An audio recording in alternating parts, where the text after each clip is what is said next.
Hey, I wanted to dive into something. I just read Gusto's report, Gusto, the payroll provider that millions and millions of small business owners use, and I wanted to dive into this for us today. And the headline of the day is that AI is not killing small business jobs, but here's what the real data is saying about it. Because if you've been on social platforms for more than a minute, you've heard one of two conflicting headlines. One, AI is taking all the jobs, we should all run for the hills, or AI is making everyone rich. Which one is the truth? And like most things in business, the truth is somewhere in the middle there. Recently, as I said, I read a research report from Gusto that said they analyzed payroll data from over 400,000 small businesses. So what I'm about to tell you, this is not theory, this is not hype, this is actual small business data, so we should pay attention to it. And what they found is important for every entrepreneur, small business owner, and every team leader, and I'm going to break down what was inside this report. So number one, AI is not causing a small business job apocalypse. It's just not happening. That's the facts of it. There's no mass wipeout of small business jobs happening because of AI. In fact, the data shows something surprisingly different.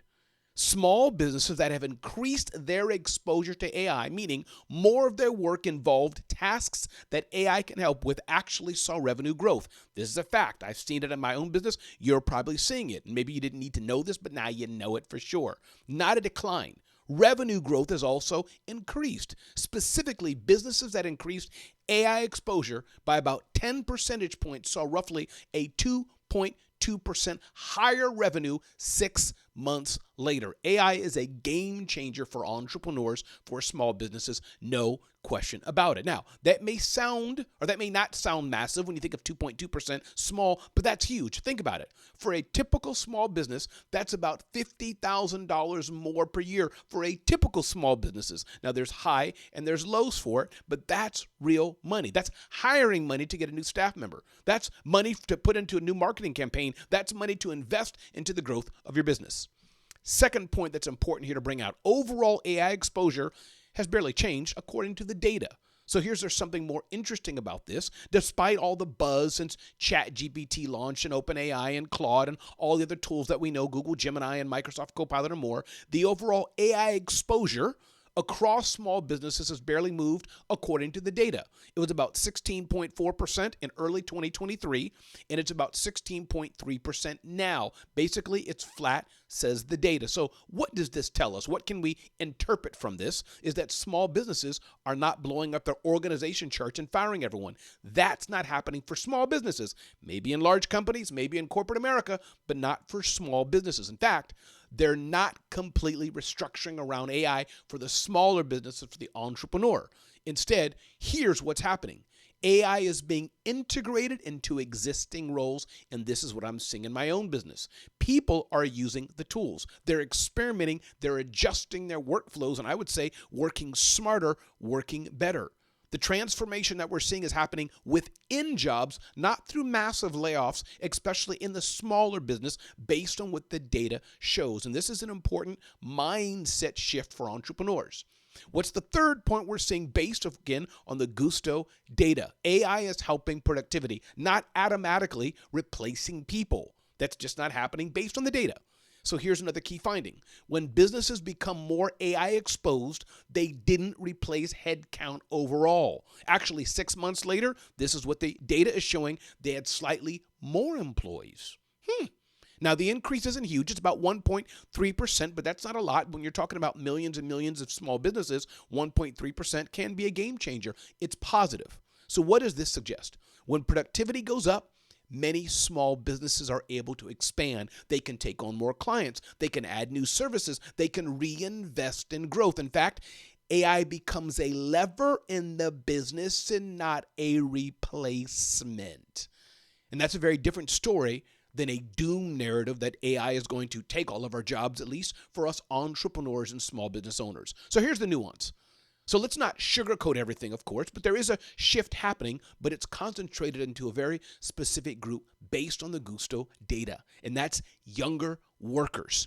Employment in highly AI-exposed roles, things like administrative assistants, customer service reps, even software developers. This has grown more slowly than overall hiring. So these areas, software developers, service reps, admin assistants, this is growing slower. and workers ages 22 to 28 in these roles have actually seen declining headcount. So there you have it. That's the doom that maybe we're looking for.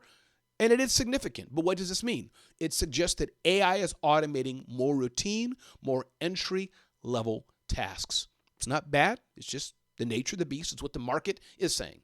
And employers are raising the bar. They're looking for workers who can do a few things: use judgment, think strategically, manage roles, and create value with the AI tools that are here. So it's not just performing repetitive tasks. So if you're a young professional, the message is this. Here's the message for you young professionals in these quote-unquote white-collar jobs. Don't compete with AI. Learn how to use it. I think we know that by now. And if you're a business owner, the message is equally important for you. Invest in training your team, because the winners won't be the ones who replace people with AI. No, they'll be the ones who upgrade people with AI. I'm doing this in my own small business at Zone of Genius. Everybody I hire, do you know how to use AI? How are you using it? I want to make sure they're efficient in AI, even more efficient than me, and can teach me a thing or two. Industry decisions do matter. So now this also varies by industry. Finance and insurance businesses have some of the highest AI exposure. Construction and agriculture, although it's going to be there, it's a bit lower. So if you're in a knowledge-heavy work, writing, analysis, coding, documentation, AI is going to matter a lot more. If you're in hands-on work, obviously physical services, it's going to augment you, but it's not going to replace you. You still need somebody to wash the windows. Still need somebody to move the Caterpillar tractor. This is not, of course, a one-size-fit-all solution. It's not. But as entrepreneurs, here's what I say all the time on my show, The Rundown with Ramon. You have to think strategically, not emotionally. So what should we be doing according to the Gusto study? So I'll make this very practical with you. 1, experiment. Don't panic with AI, but experiment. See how you can use it to make a game-changing difference for your business. You're not behind. No, start small. Improve one workflow at a time, one bit at a time. Your marketing copy, your customer emails, your internal documentation, your training manuals. What can you change and do them better with the power of AI? Look for small areas of leverage to be a game-changing difference in your business. Number 2, raise the skill level of your team. AI changes what the word entry level means, because everybody can go to AI and look up something and be a bit smarter. Everybody can do that now. The game has changed. The level, the floor is changed. If AI can draft the email, that means your team member needs to refine it, strategize it, personalize it, turn it into revenue. And this requires a higher or a different level of thinking. So I would encourage you to invest in development. Number 3, focus on value creation. And this is where it gets important. We're all being able to do many of the similar things. We all have access to the same data, same information. So how can you make more value from it?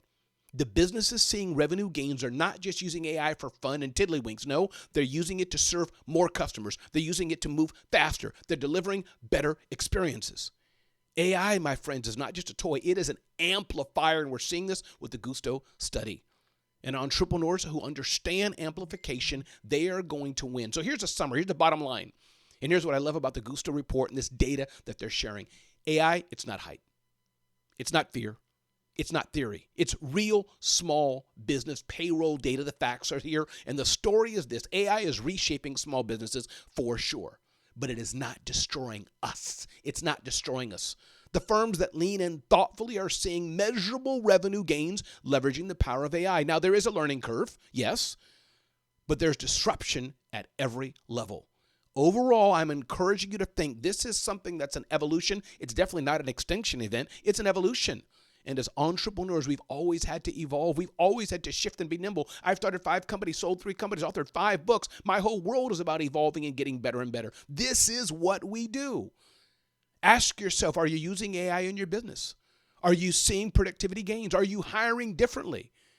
This is what I want to know what you're doing. I'm Ramon Ray, publisher of zoneofgenius.com, unapologetically positive, encouraging you to leverage the power of AI to take your business to the next level. Thanks.